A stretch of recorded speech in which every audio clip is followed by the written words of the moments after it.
The import, so I don't have to refeed. No attitude. It was just carry. I knew it. Zach, you got the floor. All right. So a lot of you guys probably know that I kind of like to get things done the fast and easy way and cut corners to get things done. And one good example of this is when I was 10 and a half months old, I learned to walk before I learned to crawl. So that was kind of cool, except for if I'd walk into like the middle of a room and fall down, I wouldn't be able to get myself back up. And I would just have to sit there and cry until somebody could pick me back up and take me to a couch or something like that so I could lift myself back up. And this kind of leads me into one of the most important things. I think one of probably the biggest things was my mom made this last year after we won our state championship in cross country. And that was just pretty exciting because you work hard all year and train really hard, and then it shows at the end of the year when you become Division III champions. And like I just remember at the beginning of the year we had like 3 weeks straight where all we did was hard workouts every day. We'd do like a long run, then intervals, and then a hill workout, and then speed development.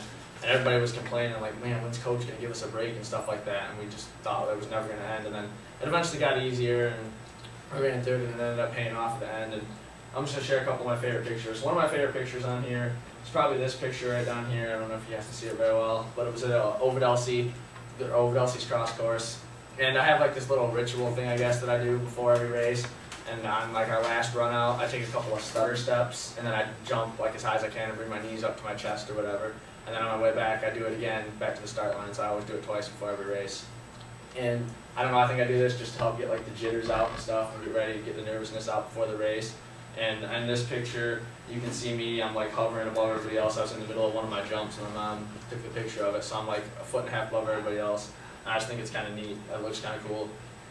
I'd say another one of my favorite pictures is right here. This was at cross camp last year. Mr. Vino took a picture of me when I was eating a spaghetti noodle, and I think it just looks cool the way the spaghetti noodle was like stringing in the air, and I had no idea he was doing this, and I looked at this and I was like, oh wow, that's a pretty cool picture.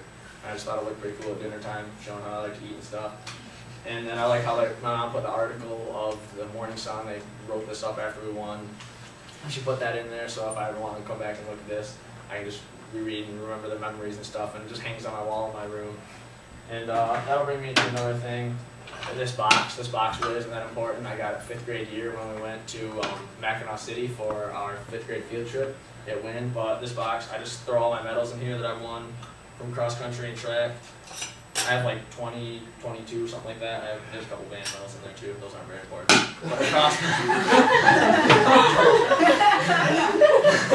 the cross medals are pretty important to me because I run just about all year round, and then you go to the meet and then you finish in the top 10 or top 20 or whatever, and then you feel good about yourself because you realize that you ran hard all week, and then you go into the meet and then you do really good and you set a new personal best and get a medal and you feel good about yourself, and it just pays off.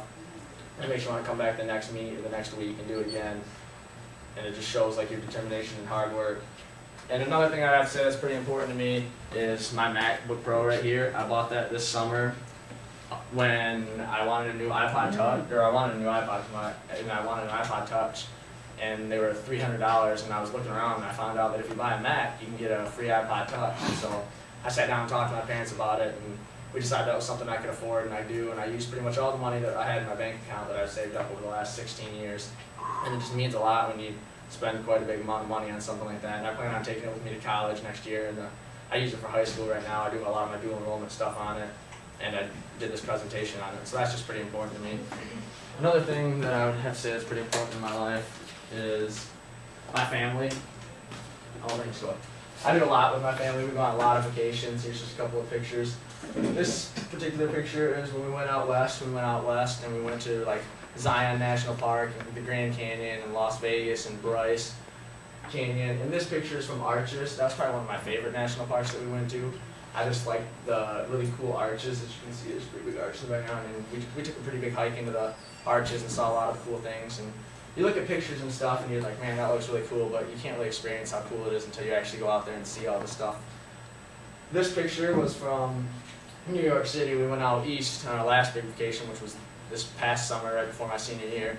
We went out east and went to Niagara Falls, and then went up through Canada and got to Maine, and we went whale watching in Maine and hiked in some of the mountains and had some pretty cool adventures in some of the hikes in there. Then we just worked our way down the coast and we got to New York City and we stayed there for a night, and it's really busy and really crazy, like you see on TV. Everybody's going everywhere.